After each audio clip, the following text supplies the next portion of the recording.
Suicide plan cancel చేసుకుని slow motion లో glass విసిరాడు కదా ఆ తరువాత మీరు నా కోసమే కదా వెయిట్ చేస్తున్నారు. మేము బెల్ల కొట్టేటప్పుడు మీరే తలుపు తీసేశారు. ఈయనేనమ్మా, నమస్తే చెప్పు. నమస్తే సార్. అమ్మా, లోపలికి. ఉండండి. నేనే మీకు కాల్ చేసి చెప్దాం అనుకున్నాను. ఏమైంది సార్? ఏం లేదు, కొంచెం ప్రోగ్రామ్ ని క్యాన్సిల్ చేసుకున్నాం. అయ్యో సార్, నేను తీసుకెళ్లే డబ్బుతోనే మా ఇంట్లో వాళ్ళు ఫోన్ చేయాలి.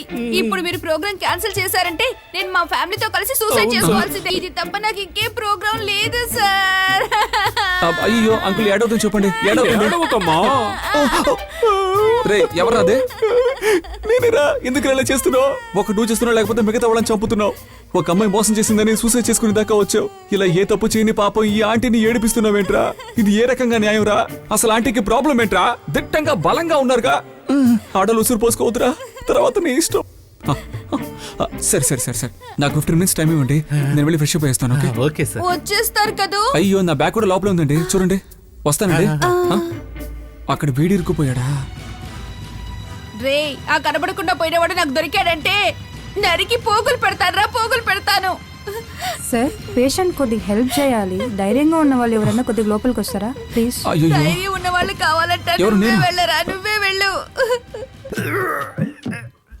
సార్, ఆయన కదలకుండా పట్టుకోండి. సరే సార్.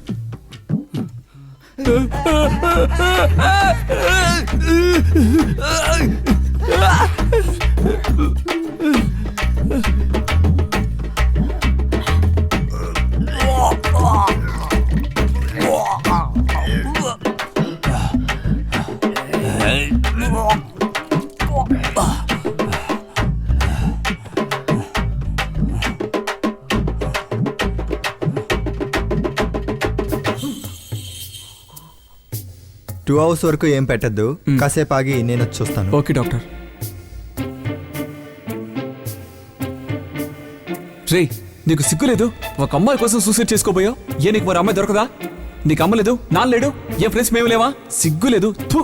దీని ఫ్రెండ్ అని చెప్పుకోవడానికే అసహ్యం వేస్తుంది. పోరా, చేయాల్సిందంతా చేసి నన్ను అంటున్నావా? నువ్వు ఉండాల్సిన చోట నేనున్నాను రా. 3 అడుగులు ముక్కులో దూపారే. నాకు అవసరమా? నాకు అడ్వైస్ చేస్తావా? సరే. ఎవరిని అడిగి మీరు అతని కాదన్నారు? అతను ఎందుకు అక్కడికి వెళ్ళాడో అన్ని విషయాలు నాకు బాగా తెలుసు. మీరు కావాలంటే నేను పెళ్లి చేసుకుని, లేదంటే వదిలేయాలా?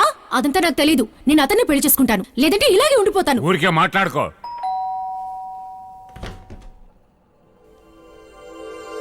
ఎవరు? నా పేరు సార్. లోపలికి వచ్చి మాట్లాడొచ్చా?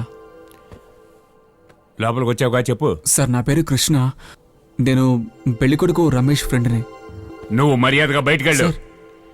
నేను ఎవరు మాట వినడానికి సిద్ధంగా లేను. సార్, వాడి గురించి మాట్లాడితే తలుపులు వేసేస్తారని లోపలికి వచ్చి మాట్లాడుతున్నాను. ఒక 5 minutes నేను చెప్పదలుచుకుని చెప్పేస్తాను సార్. ఆ తర్వాత మిమ్మల్ని ఇబ్బంది పెట్టాను సార్. మర్యాదగా బయటకు వెళ్తావా? తీసుకెళ్ళి లోపల అయిపోతా. సార్, ఏంటి సార్ మరీ ఎగురుతున్నారు? ఏదో రమేష్ వాళ్ళ మామయ్య చూస్తూ ఉంటే ఎక్కువ మాట్లాడుతున్నారు. న్యాయంగా చూస్తే మిమ్మల్ని లోపల వేయాలి. ఏంటి, నన్ను లోపలేస్తావా? నేనేం తప్పు చేశాను? మీ వల్ల వాడు ఏం చేశాడు తెలుసా? అయ్యో, ఏం చేశాడైనా? అయ్యో, మీరు ఇక్కడే ఉన్నారా? వాడేం చేయలేదండి. వాడేం చేసుకోడు. మీరు కొంచెం రిలాక్స్ అవ్వండి. జస్ట్ మీరు తప్పు అనుకోకపోతే మీ చేతులు పట్టుకోవచ్చా? సార్, ఏంటి ఏం చేశాడా? మీ వల్ల నా ఫ్రెండ్ ఏం చేశాడు తెలుసా? సూసైడ్ చేసుకున్నాడు సార్. సూసైడ్ అటెంప్ట్ చేశారా? నాన్న చూసారా? అప్పుడే చెప్పాను. విన్నారా? ఎక్కడ ముట్టుకున్నాడు? నా మాట విన్నారా మీరు? తను లేకుండా నేను మాత్రం ఎలా ఉండగలను? నేను చచ్చిపోతాను. నువ్వు చేస్తావా? ఇలా చేస్తావని తెలిసి నీ చేతులు పట్టుకున్నాను. చాలండి, ఇంకెవరు సూసైడ్ చేసుకోవద్దు. సార్, అన్ని తప్పులకి నేనే కారణం సార్. ఆ హోటల్లో రూమ్ తీసుకున్నది నేనే, ఆ అమ్మాయిని రమ్మని చెప్పింది నేనే. వాడు చేసిన ఒకే ఒక తప్పు నన్ను వెతుక్కుంటూ అక్కడికి రావడమే. సార్, వాడు నాకంటే మీకంటే చాలా మంచివాడు సార్. ఎప్పుడైతే మీ అమ్మాయి దక్కదని తెలియగానే చేద్దాం అనుకున్నాడో ఇంకా వాడి గురించి తెలియలేదు సార్. దీని ఒకే ఒకటి చివరిగా చెప్తున్నాను సార్. వాడు పెళ్లికి ముందు రిహార్సల్ చేద్దాం అనుకుంటే ఎందుకు సార్ లాడ్జిలో రూమ్ అయ్యాలి? మీరు లేనప్పుడు వాడు మీ ఇంటికి వచ్చి ఉండొచ్చుగా. ఏం సిస్టర్ నేను చెప్పేది? నేను ఎప్పుడు కరెక్ట్ గానే సార్ చెప్తాను. ఏంటి అందరూ ఒకలా చూస్తున్నారు? అయ్యో, కొంచెం తప్పుగా చెప్పినట్టున్నాను. సారీ సార్, నాకు ఎలా చెప్పాలో తెలియలేదు.